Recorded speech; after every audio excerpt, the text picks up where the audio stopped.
जय हिंद दोस्तों। आज हम बात करेंगे एनटीए की प्रीवियस ईयर क्वेश्चन पेपर की। ये क्वेश्चन पेपर 3/3/2023 का है।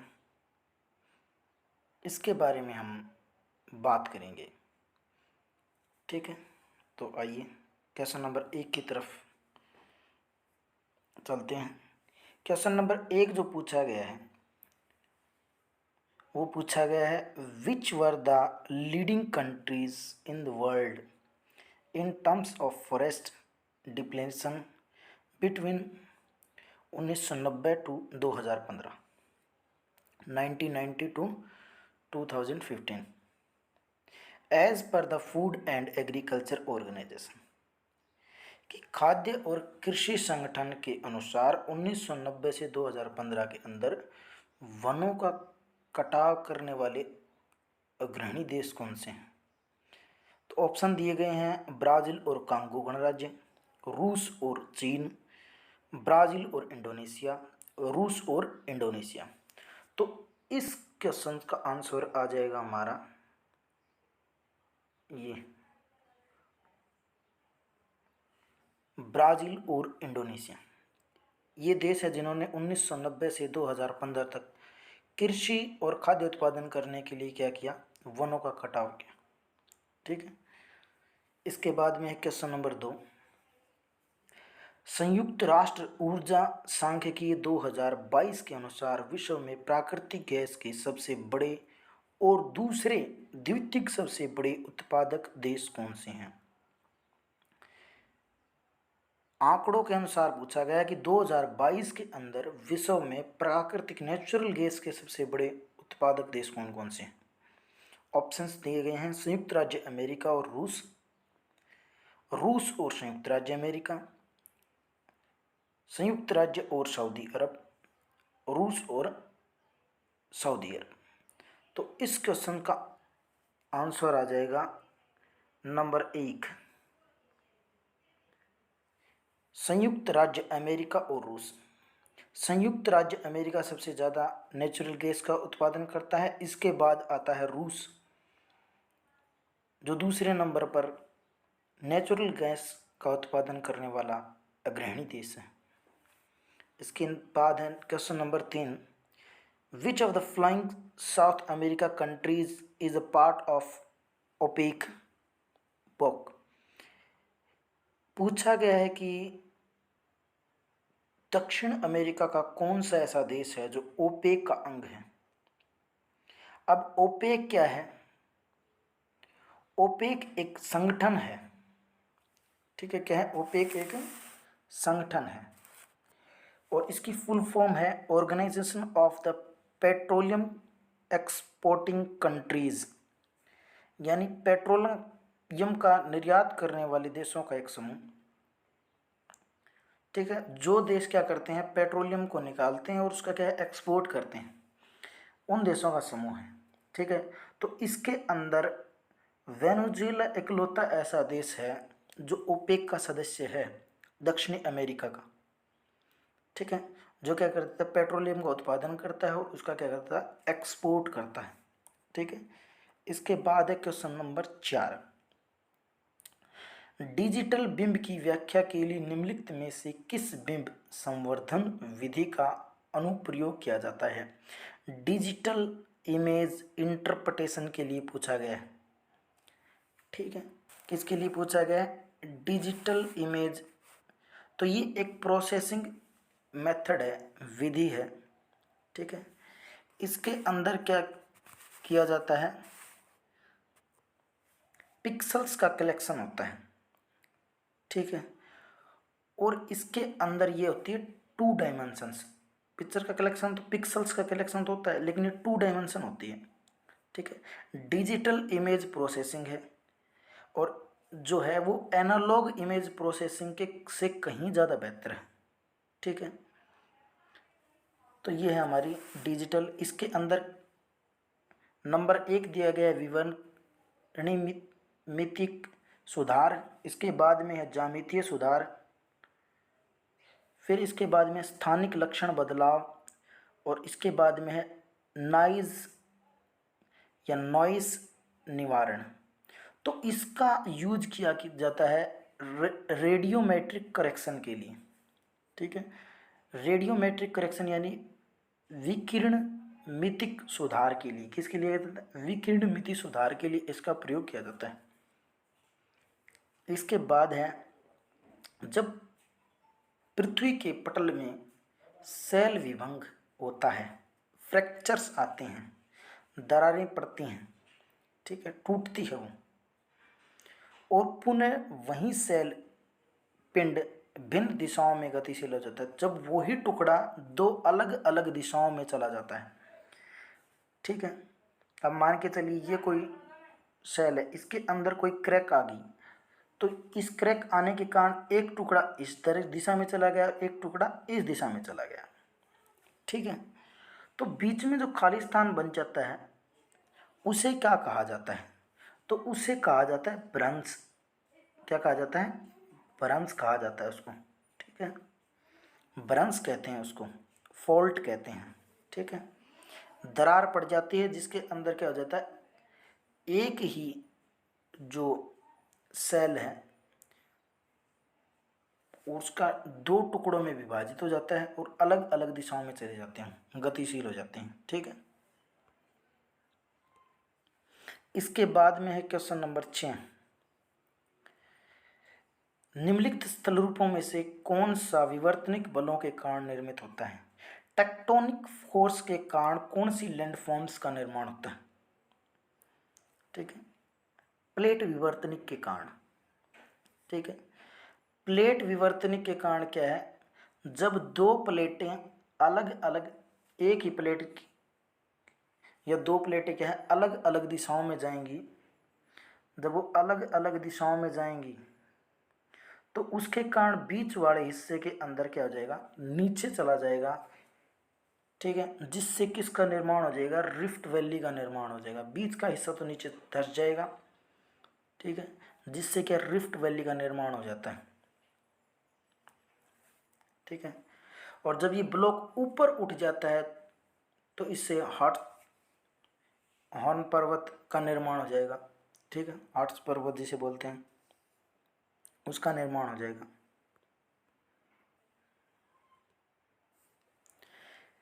इसके बाद देखिए, निम्नलिखित में से कौन सा बृहद संचलन का तीव्र प्रकार नहीं? बृहद यानी तेज, fast type of mass movement नहीं है पूछा गया है। तो fast type of mass movement जो नहीं है, देखिए ऊपर से जो सेल गिरेगा वो भी तेज गति से गिरेगा, पंख प्रवाह होगा वो भी तेज से होगा, और सेल परत अवपतन होगा, ठीक है, वो भी तेज गति से होगा। लेकिन जो मृदा विसर्पण होता है मास मूवमेंट के अंदर वो स्लो स्पीड में होता है। ठीक है, तो इसका आ जाएगा मृदा विसर्पण। ठीक है, जो कि मंद गति से होगा। इसके बाद है उष्ण कटिबंधीय चक्रवात, क्वेश्चन नंबर 8, उष्ण कटिबंधीय चक्रवात के बनने से संबंध में निम्नलिखित में से कौन सा कारक नहीं है? तो ऑप्शन ए दिया गया, उष्ण कटिबंधीय चक्रवात निम्न अक्षांशों में भूमध्य रेखा के 5 डिग्री के भीतर समुद्र पर बनते हैं। 2 है, समुद्र का तापमान अवश्य ही 26.5 डिग्री सेल्सियस से अधिक होना चाहिए। फिर पूछा गया, गति तथा ऊंचाई के साथ दिशा में अत्यल्प परिवर्तन के साथ क्षीण वायु आवश्यक है। समुद्र के ऊपर वायुमंडल में उच्च आर्द्रता अंश होनी चाहिए। तो इसका आ जाएगा हमारा ए, 5 डिग्री। देखिए भूमध्य रेखा से 5 डिग्री उत्तर व दक्षिण के अंदर क्या हो जाता है, इसे बोलते हैं हम शांत मंडल। ठीक है, यहाँ पर ज़्यादा मात्रा में तेज हवाएं नहीं चलती। ठीक है, तो ये शांत मंडल है, तो यहाँ पर क्या है, चक्रवात नहीं आते हैं, नहीं बनते हैं। इससे ऊपर नॉर्थ और साउथ में 5 डिग्री से ऊपर और नॉर्थ और साउथ में चले जाने पर वहाँ पर चक्रवातों का निर्माण होता है, यहाँ पर नहीं होता है। ठीक है, इसके बाद है क्वेश्चन नंबर 9, कोपेन के बारे में पूछा गया क्लासिफिकेशन। कोपेन के जलवायु वर्गीकरण के संबंध में निम्नलिखित में से कौन सा सही है? तो ऑप्शन नंबर एक है ए एफ जो है वो उष्ण कटिबंधीय आर्द्र जलवायु, तो ये सही है। ठीक है, इसके बाद है बी एस शुष्क मरुस्थलीय जलवायु है, तो ये क्या है, ये क्या है, गलत है। ठीक है, ये ठंडी जलवायु है। C B C F B जो है ये समुद्र तटीय जलवायु है, ये भी सही है। और टुंड्रा ये भी सही है, ईटी जो है टुंड्रा है। तो इसका हमारा आ जाएगा ये ऑप्शन बी। ठीक है, इसके बाद है क्वेश्चन नंबर 10। 3 सेल वाले परिचालन मंडल में हेडली सेल को चलाने वाली ऊर्जा की निम्नलिखित में से किस प्रकार द्वारा आपूर्ति की जाती है। यानी हेडली सेल कहाँ से ऊर्जा प्राप्त करती है संचालित होने के लिए। ठीक है, 3 सालें वाली होती हैं। ठीक है, तो तीसरे के अंदर किसके अंदर हो जाएगी, कपासी मेघ जो वायुमंडल में उठते हैं उसका निर्माण होता है, तो उससे होती है गुप्त ऊष्मा मुक्त। ठीक है, क्या होती है, गुप्त ऊष्मा जो क्या हो जाती है, मुक्त हो जाती है, तो उससे क्या करती है, ऊर्जा प्राप्त करती है। ठीक है, हेडली सेल। ठीक है, इसके बाद है हमारा क्वेश्चन नंबर 11। ब्यूफोर्ट स्केल किसका मापक है। देखिए, ब्यूफोर्ट स्केल किसका मापक है पूछा गया है, तो ऑप्शन है पवन वेग, पवन दिशा, आर्द्रता और हिमपात। तो इसका आ जाएगा हमारा पवन वेग। किसका है, पवन वेग, विंड वेलोसिटी को दर्शाने वाला यंत्र है। ठीक है, इसका काम होता है पवन की दिशा न दिखा करके वेग दिखाना, वेलोसिटी स्पीड दिखाना, वो दिखाने का काम करता है ये यंत्र। ठीक है, इसकी खोज जो की थी वो की थी फ्रांसीसी विद्वान बोफर्ट ने ही। ठीक है, 1805 में की थी इसकी खोज। ठीक है, इसके बाद में क्वेश्चन नंबर 12। निम्नलिखित में से किस महासागर का सर्वाधिक विस्तृत महाद्वीपीय ढाल है। स्लोप किसका सबसे ज़्यादा है। ठीक है, ऑप्शंस दिए गए आर्कटिक महासागर, प्रशांत महासागर, हिंद महासागर और अटलांटिक महासागर।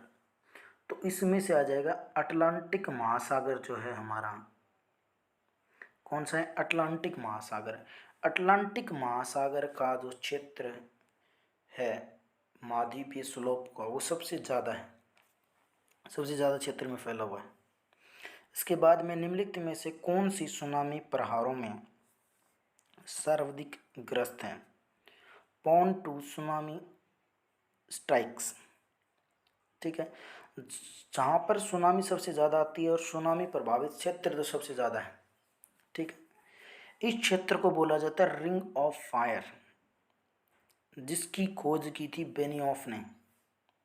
ये सारा का सारा क्षेत्र टेक्टोनिक प्रक्रियाओं से ग्रसित है, जिस कारण यहाँ पर क्या है, बड़ी मात्रा में क्या है, सुनामी आती रहती है।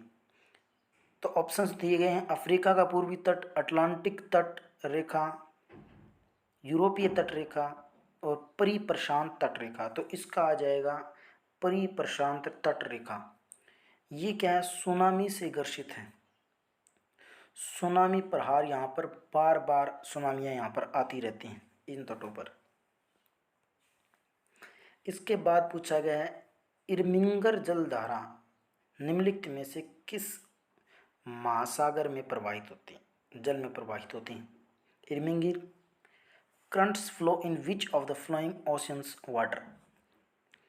तो पहला है दक्षिणी अटलांटिक, फिर है उत्तरी अटलांटिक, उत्तरी प्रशांत और ऑप्शन 4 है दक्षिणी प्रशांत।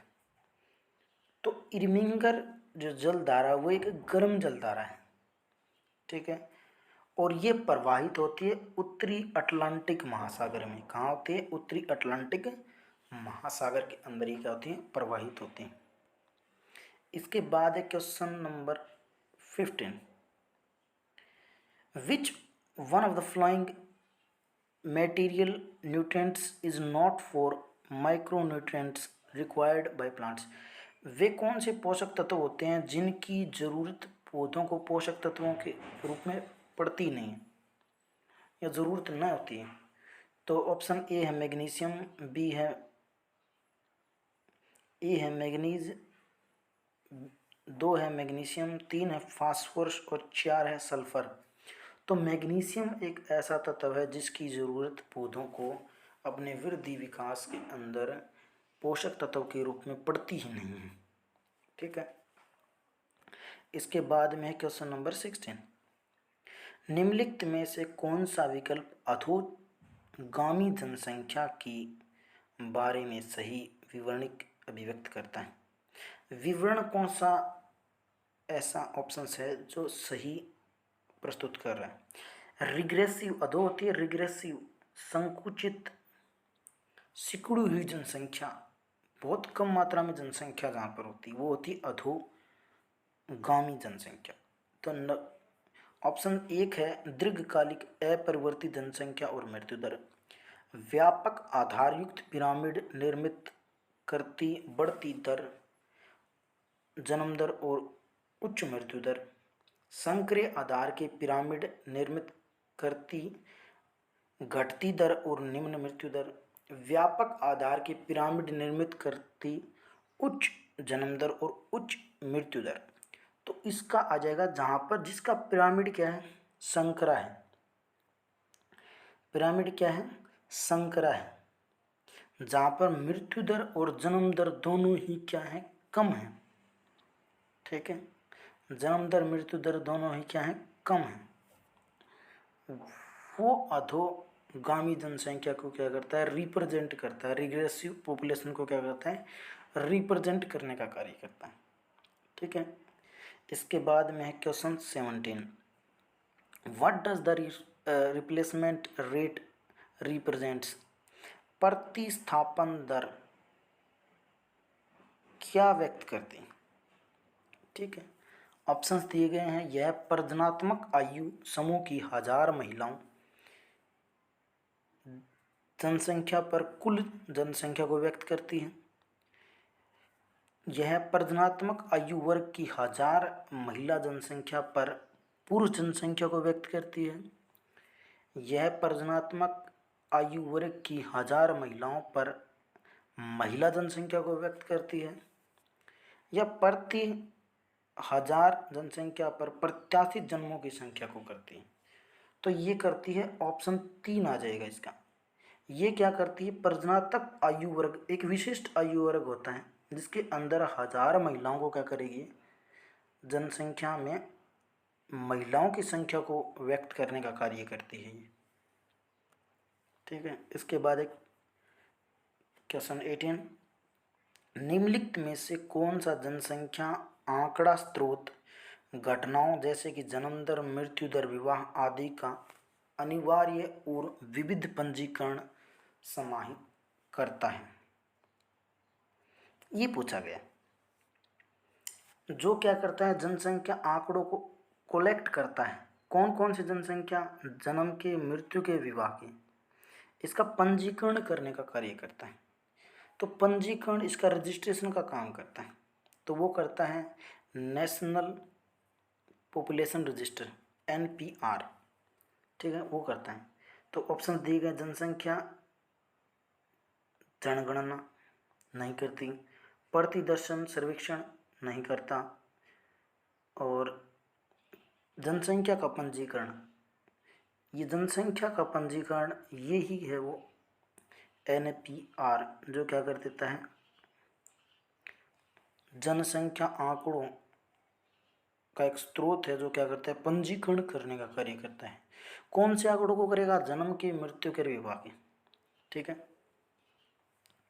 इसके बाद में है पो रिवर बेसिन के बारे में पूछा गया है। निम्नलिखित में से किस देश में विख्यात औद्योगिक प्रदेश पो रिवर बेसिन स्थित है? ऑप्शंस दिए गए, चीन, तुर्की, इटली और उरुग्वे। देखिए, पो रिवर बेसिन जो है ये है हमारी इटली में, और ये इटली की सबसे बड़ी नदी है, पो रिवर बेसिन। औद्योगिक प्रदेश के रूप में भी ये विख्यात क्षेत्र है। ठीक है। इसके बाद में है क्वेश्चन नंबर 20, निम्नलिखित में से किस विद्वान ने ट्रांसपोर्टेशनल एंड द सोशल फ्रेमवर्क कार्य जोड़ा है। ये बुक लिखी थी, एक स्कॉलर था जिसने बुक लिखी थी ट्रांसपोर्टेशनल एंड द सोशल फ्रेमवर्क। तो ये बुक लिखी थी M.E. हार्ट्स ने। किसने लिखी थी? M.E. हार्ट्स ने लिखी थी। ना उलमान ने लिखी थी, ना जीफ ने लिखी थी, ना फ्रीडमैन ने लिखी थी। ये लिखी थी M.E. हार्ट्स ने।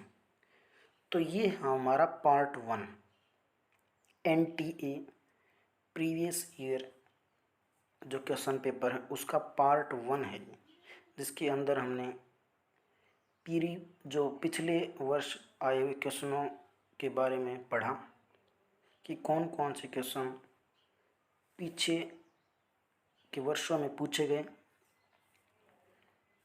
ठीक है। नेक्स्ट पार्ट में हम इसी प्रश्न पत्र के अन्य जो प्रश्न हैं उसके बारे में विचार विमर्श करेंगे, जानेंगे। ठीक है। धन्यवाद।